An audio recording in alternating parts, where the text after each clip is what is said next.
Hello, welcome to this video. This is 2A.4 exponential function manipulation, and we are learning to rewrite exponential expressions in equivalent forms by introducing transformation parameters to an exponential model.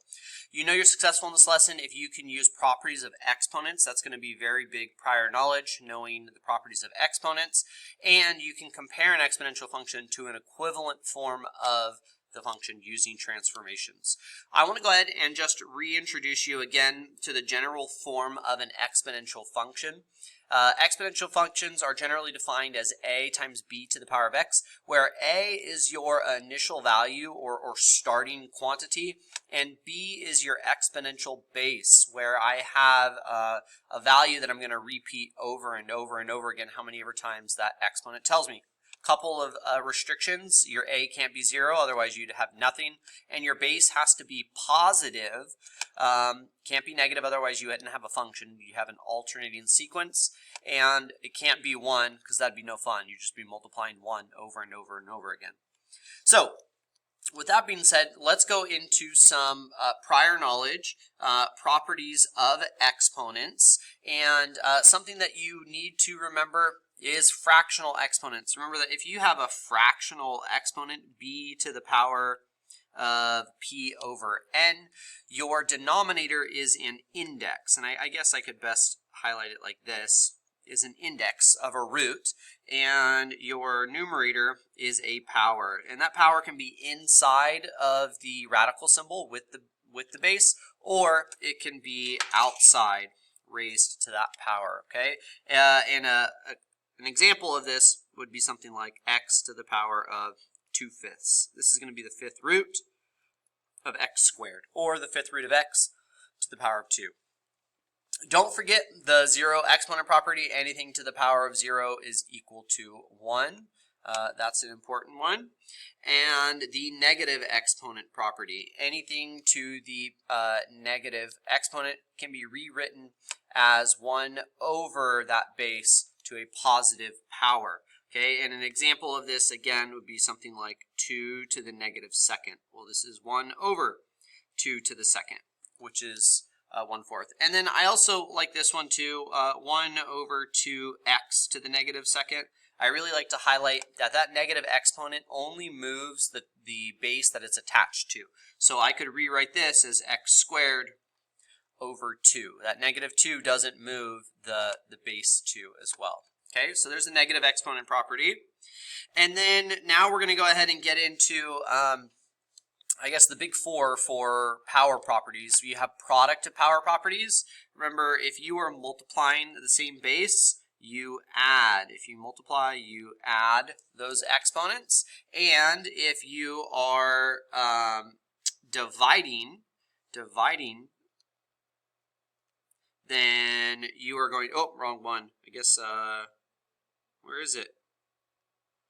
Oh, it's not here. They don't have quotient on here. They have power of a quotient, which we'll get to. But here, power of a power property. If you are raising one power to another power, you multiply them. So one power to another power, you're going to multiply. And then the last two just talk about the powers of quotient and product properties. You're distributing essentially this idea. So like if I have 2 over x to the power of 3, this is 2 to the third over x cubed. And then the same with a product. If I have 2x to the power of 3, this is 2 cubed times x cubed. Okay, so that's just a quick refresher on exponent properties that we're going to go ahead and see in this lesson. All right, let's go ahead and talk about equivalent forms of exponential functions and transformations, some things that you're going to see. We're going to go ahead and see the power property of exponents that state that b to the power of m to the power of n is equal to b to the power of m times n. And graphically what this does is this implies a horizontal dilation because you have a multiplier times your input, okay, of this form. F of x equals b to the power of cx. Well, this is going to be equivalent. It's going to be equivalent to a change of base of an exponential function because I can attach that power value to my base, and it will redo that exponential base. Okay, and again, this only applies when c is not equal to 0. And then lastly, some of the other transformations that we can expect is a product property. The product property states that when I multiply b to the power of m times b to the power of n, I'm going to add those exponents. Now, graphically, what this means is this implies that every horizontal translation of an exponential function is equivalent to a vertical dilation. This is going to be a vertical dilation because I can go ahead and, again, if I'm translating horizontally, I can pull that power, I can rewrite this expression to this, and then now I have a multiplier, a new a value. So we're going to go ahead and kind of see how the AP Precalculus exam utilizes some of these ideas. First, prior knowledge. We want to go ahead and work with some exponents. So we're going to jot some of these down. And they say rewrite each expression as a numerical value with no exponents. So 16 to the power 1/2. Well, that's the square root of 16. That's 4.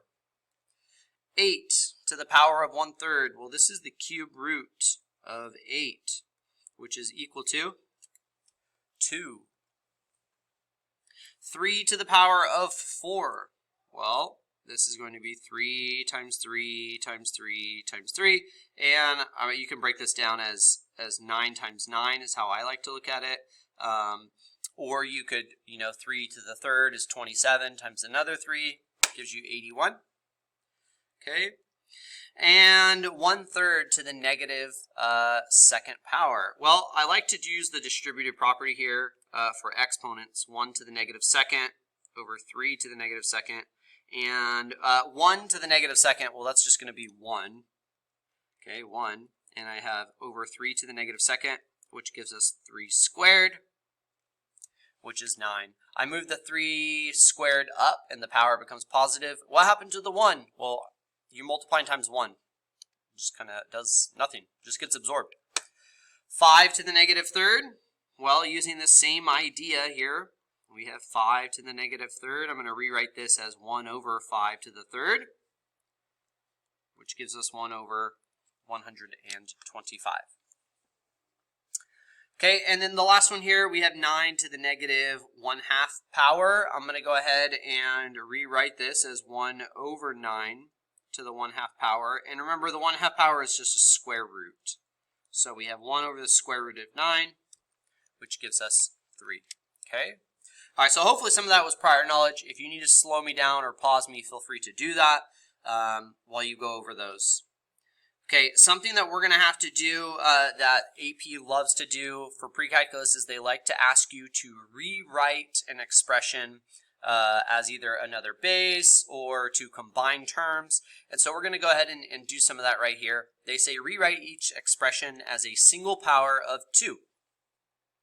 I have 2 times 2 to the 5th. So what we get here is 2 to the 1st times 2 to the 5th. Okay, well, this is 2 to the power of 1 plus 5. You're going to add those. So that's 2 to the power of 6. Next, 8 times 2 to the 4th. Well, I need this to be a base 2 in order to combine these. So I'm going to rewrite 8. I'm going to rewrite this as 2 to the power of 3. Okay, that's 8. And then now I can go ahead and combine them. So 2 to the power of 3 plus 4, which gives us 2 to the 7th. Not too bad. Not too tricky. Oh, now we're getting into some fractions. Okay, again, the trick here is we want to rewrite it as base 2. So 16, well, that's 2 to the power of 4. And then if I want to combine these, I mean, a couple of ways that you could do this. I'll show you the first one. I can just move that 2 to the 9th into the numerator, and this gives us 2 to the 5th. The other way that you could go with this is you could say this is 2 to the negative 4th times 2 to the 9th, which gives us 2 to the power of 9 minus 4, or negative 4 plus 9, which gives you the same exact answer. So 2 to the 5th. All right. Hopefully that kind of jogged some of your memory. Let's go ahead and see some of the tasks that the AP exam loves to give us. This is a question off of FRQ 4 where they want you to go ahead and rewrite an expression. The function j is given by j of x equals 9 times 3 to the power of 4x times 27 to the power of x over 9 to the power of 2x. Rewrite k of x as an expression of the form 3 to the power ax plus b, where a and b are constants. The first thing that you should notice is they tell you to rewrite k of x as an expression of this form. Your answer should look just like this, 3 to the power of ax plus b. We're going to go ahead and condense all of this, and they tell you base 3. So that should be your cue. Hey, I need to rewrite all of this in j as base 3. So 9, well, that is 3 to the power of 2. 3 to the power of 4x, I don't have to rewrite that at all. And then we have 27 to the power of x. Well, that's 3 to the power of 3. Okay, over 9 to the power of 2x. Well, that's 3 squared. Okay, so hopefully I want you to see the rewriting of a change to base 3 for all of these. And I'm going to go ahead and I'm going to simplify this now using some of the properties. And here's just power to a power. So this is 3 to the power of 3x. And in the denominator, 3 to the power of 4x. Okay. All right, before I combine all this stuff, I'm going to go ahead and eliminate. It could be either order. You could eliminate first, or you could simplify and then eliminate. But I'm going to go ahead and cancel. I have a common factor top and bottom of 3 to the power of 4x. Again, I can do this because they're all multiplying. And then now I have 3 to the power of 2 times 3 to the power of 3x, which gives us 3 to the power of, I'm going to add these. So 3x plus 2. And again, I left it in this format because that's what they told us to do. 3 to the power of ax plus b. There you have it. Okay, I've been talking a lot. Here's the first chance you have to go ahead and get some skin in the game. Give this a try. Pause me, and then I'll show you the solution here in a moment. All right, hopefully you got a chance to go ahead and rewrite q of x as an expression of 5 to the power of ax plus b. If at any time you reach a point to where you see your mistake, please re-pause me and try it out before seeing the answer. The important part here is you getting the feedback in order to learn. So I'm going to go ahead and rewrite all these as base 5. 25, that's 5 squared to the power of x. So 5 to the power of 2x times 5 to the power of 2x. And in the denominator, I have 5 to the first times 5 to the power of 3 times 2x. I guess I'll write it like this first. So what we get is 5 to the power of 4x over, we have 5 to the first times 5 to the power of 6x. And so what we get here is 5 to the power of 4x over 5 to the power of 6x plus 1. Okay. Now I want to go ahead and I want to combine these. So I'm going to move these terms up. I'm going to move this up.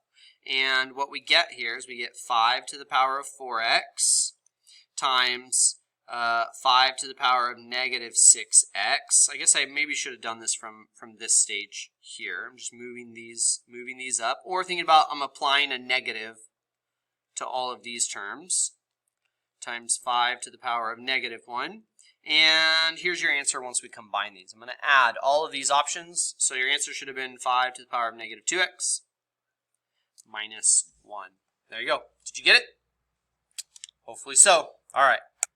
Okay. Next.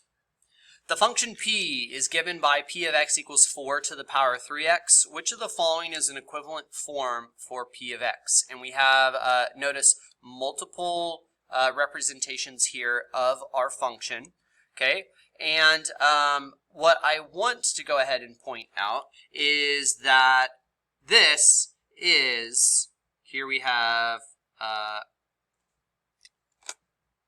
4 cubed to the power of x. And 4 cubed gives us 64 to the power of x. Okay, so I just used power to a power since they're multiplying and I separated them. And our answer, D. D is our answer. Okay, so notice if you have, and this is what we were saying in the concept development, if you have a multiplier base, a horizontal dilation here, then that's the same as a change of base. Okay, next example. The function h is given as h of x equals 64 to the negative x over 2. Which of the following is an equivalent form of h of x? So again, really kind of the same idea here is I can pull that x out of the exponent as an exponent power to a power, and then now I can simplify 64 to the negative 1/2 power, which is 1 over 64 to the power of 1/2, which the square root of 64 equals 8. Okay, so our answer here, not 8 to the power of x, 1 over 8. And you probably see it with a parenthesis around it. Yep, A. Okay, so that's this idea of horizontal dilations end up becoming a change of base. Okay, here is 2 practice problems. Please go ahead, try these 2 practice problems, and then I'll show you the answer. All right, the first practice problem, we have 27 to the power of 1/3 to the power of x, which the cube root of 27 is 3. So this is 3 to the power of x. Answer C. Okay, practice problem 2. Hopefully you pause me. If not, please pause me and try this one now. Again, we're going to go ahead and separate that variable. Pull that variable out. So this ends up being 1 over 2 squared to the power of x, which is 1/4 to the power of x. The answer is C. Okay, hopefully you did well there. Moving right along, we have 2 new ones. This is a little different. I'm going to do the first example with you, and then have you guys try this next one, and that's going to do it for this part of the video, and then I'll do part 2 of the video. But we have the function w is given by w of x equals 8 times 27 to the power of x. Which of the following is an equivalent form for w of x? So please note, look at all of these options. They are kind of just rewriting everything with the variable. So we want to look at 27, and an equivalent form that we can write 27 as is base 3. That's 3 cubed. So if I have this, this would be 8 times 3 to the power of 3x. So let's go ahead and look. Yep, B, that is the winner. Okay. All right, please go ahead. I want you to try this next practice problem, and I'll show you the answer here in a moment. Okay, last practice problem of this video, we have 4 to the power of 5x. I'm going to go ahead and rewrite this as 25 to the power of 1/2 to the power of x. And so I would expect to see this as 4 to the power of 25 is x over 2. X over 2. And so our answer, A. And remember, you can always work backwards from your answer options too. So a lot of these are weird. They have 25. Just ask yourself, how do you get 5 from 25? Well, it's the square root of 25 gives you 5. So answer A. All right, hopefully you learned in this video how to utilize our exponent properties in order to rewrite exponential expression. There will be a part 2 where we talk about how to incorporate vertical dilations turning into translations. All right, catch you in the next video.